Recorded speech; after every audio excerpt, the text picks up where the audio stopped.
Hello, this is Heather with Creativity by Heather BE. Welcome back to my channel. Today I am showing you a heat embossed snowflake card where I also cut up some of the embossing using some dies to give it a little bit of a different look.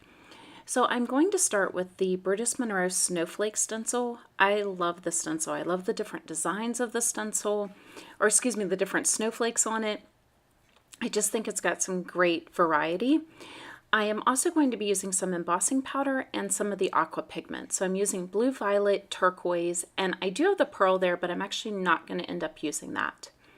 The embossing powders that I'm going to be using are sterling, which you can see on this panel that I've already created off camera, and then also fairy dust. So I have a sheet of Canson watercolor paper, and what I'm going to do is just generously cover it with water.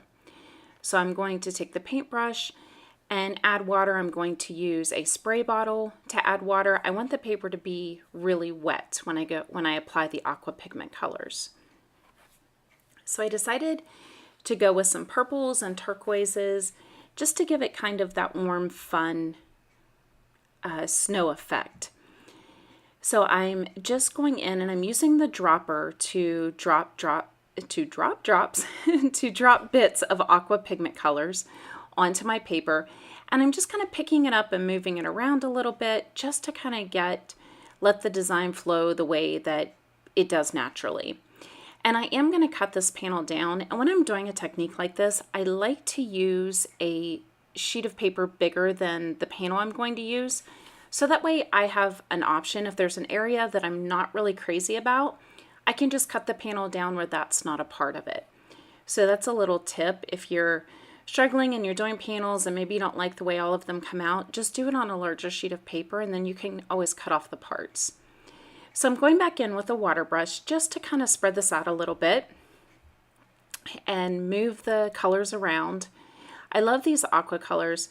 They're so fun to paint with, and there's so many things you can do. I'll link a video above where I actually added some just household bleach into the water, and to show the awesome effects that you get. They don't really run together, which is kind of cool. So I am using my heat gun to heat set this. Excuse me. And you can see I didn't dry it completely. I wanted it to dry a little bit on its own. So while that's off to the side drying, I'm going to actually make what is going to become the bottom part of the panel. So I'm using a sheet of Aubergine cardstock, and I'm taping down that snowflake stencil. And what I'm going to do is take my clear embossing ink and just put it right to the paper. This does tend to use a lot more of your embossing ink, but the results are worth it to me. I just keep a re-inker so that way if I run out.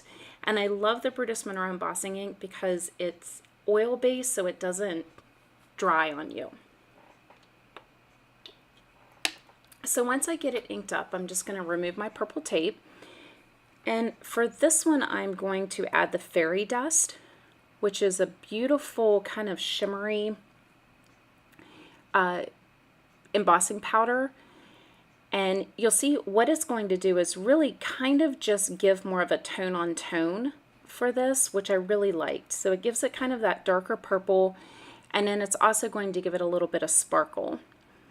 So I wanted a background that would include the snowflakes to kind of pull it all together, but I wanted the aqua pigment panels that I'm going to cut out to be kind of the main focal point.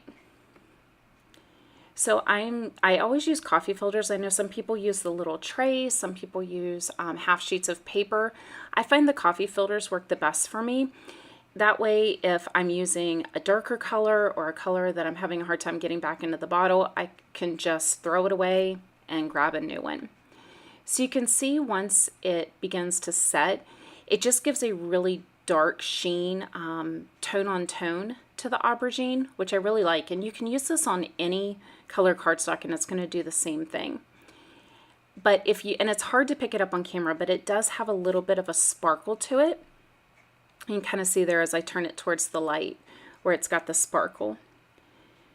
So my aqua pigment panel has dried, and I tape back down the same stencil, and I'm just doing the exact same technique. I'm going in, adding the clear embossing pad, and then I'm going to add the embossing powder. Only this time I'm going to add sterling, which is a gorgeous silver color from Brutus Monroe. I love the sterling and the gilded embossing powders. They're just so stunning and striking, and they're two of my favorites. So I'm going to just dump this on the entire panel, and there's so many things I love about heat embossing. One of them is you can just dump it out and then pick it back up and dump it again.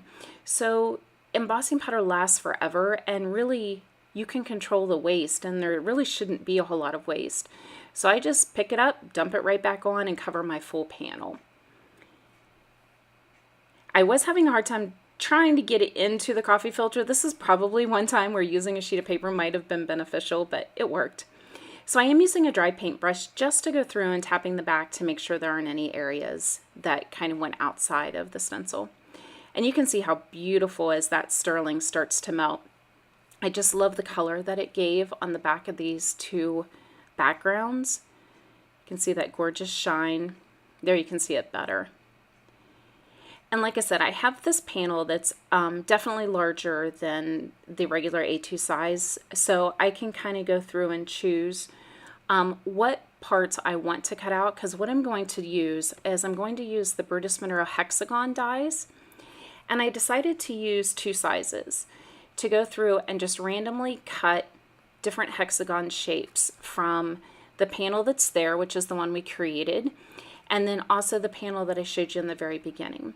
I am going to take a Swiffer cloth here, just a dry Swiffer cloth, and go over both of them just to make sure there's not any loose embossing powder. So these are the hexagon dies, and I love these dies. There's so many different sizes, and you can do so many different things with them. So I'm using that size there, and then I'm going to use one size down. And you can see I die cut all those off camera. And I could even use those other sheets and put a background behind it for another card also. And I cut down, obviously, the aubergine panel. So now it's just a matter of laying everything out and trying to figure out how I want it to fit.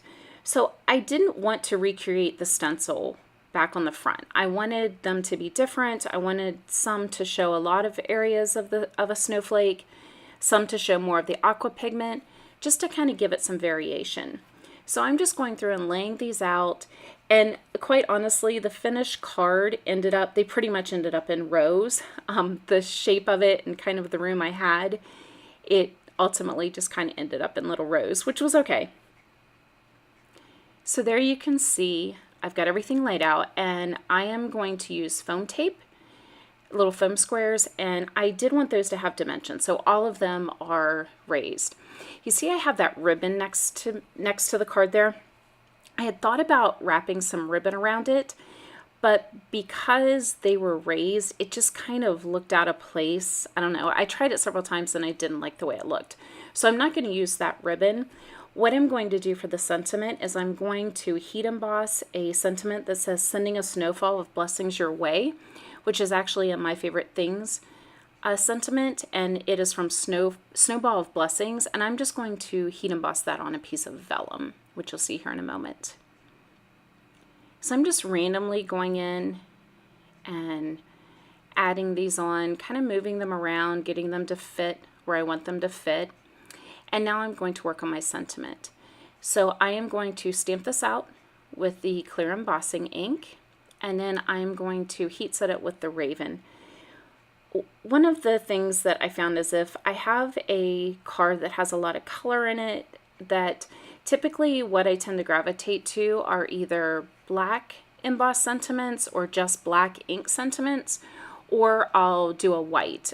If I'm doing heat embossing, usually I'll choose the alabaster white heat embossing. It's definitely my favorite powder by far. So I'm just stamping this down. I didn't use my Misty, so I wanted to make sure that I had a really good impression on that.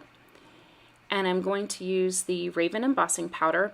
And I've said this before, but one of my favorite things about this Raven embossing powder, I had used black embossing powder before, and it tended to kind of stray, if that makes sense. It would go places, even when I use the anti-static powder tool.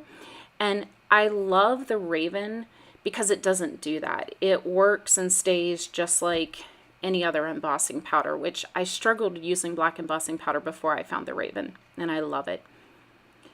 So I'm going in and heat setting it. As always, when you're heat setting on vellum, when you're embossing, you want to make sure that you're hitting it with heat and pulling it away, because it will warp and begin to kind of melt pretty easily. And there you can see I actually had the ribbon around it, and I decided to take it off, and you can see I tried it in a bow. I was determined to get that ribbon on there somehow, and it just did not work. So what I did is I am going to put the sentiment over just on that left-hand side in the center. And when I'm attaching a sentiment with vellum to the back, I just use a piece of regular Scotch tape. It holds it, it's, you know, easy. It's right next to me, so I just use that instead of using my craft tape. And then I'm going to add some little teeny glue dots in behind where I've heat embossed to kind of hide those to keep my vellum down. I kind of wished, if I'd done this card again, I would have had the sentiment going all the way across instead of stopping, which it doesn't even really stop halfway. It kind of stops where the sentiment is, but I would have probably had that going all the way across the card. But I like the way the card turned out. It was fun, it was very different, and I encourage you to look at your dies and try different things with backgrounds that you have. So I hope you enjoyed this today. If you liked the video, don't forget to give it a thumbs up, and if you haven't already subscribed, don't forget to subscribe. Thank you so much and have a great day.